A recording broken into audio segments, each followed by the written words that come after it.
Assalomu alaykum hurmatli uyda aristoni borlar. Alohida eslatma, qarang. Ariston tozalash nimaga kerak deysiz? 3 yil, 4 yil ishlayapti-ku, suvni qizdiryapti-ku deysiz. Ishlayveradi bu, ishlamaydi emas. 10 yil, 8 yil o'tsa ham ishlayveradi. Mana yonida mana bunday qo'rg'oshini bo'ladi, anod deydi.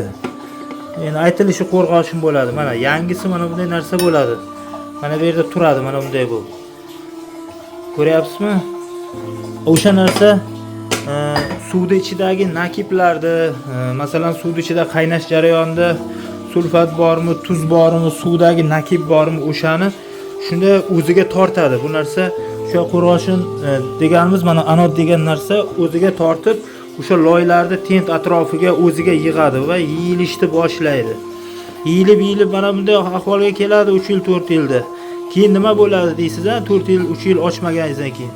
Keyin bu o'sha nakibni yig'olmay qoldi-ku. Keyin nakiblar devorga yopishishni boshlaydi.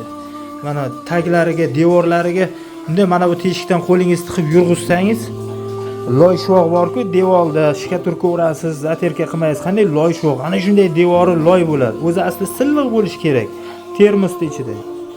Loy bo'lgandan keyin nima bo'ladi? Stenani, devorni chiritdimi, bo'ldi, u yorilib ketadi, hech qanchaga bormaydi degan. Yorilish emas, teshilib ketar ham mayli. Suv oqib u birrak o'sha yangi ariston olishingizga to'g'ri kelib qoladi. Prosta u siz aristonni tozalatasizmi, tozalatmaysizmi, uning uchun emas.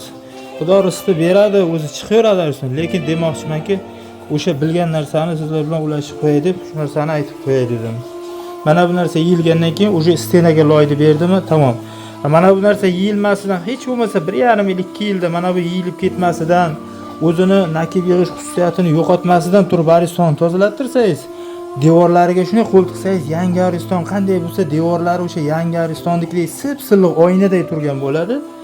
Yana tozalab qo'yasiz, osasiz, xuddi yangi ariston o'rnatganday bo'lasiz, yana ishlataverasiz qo'rqmasdan.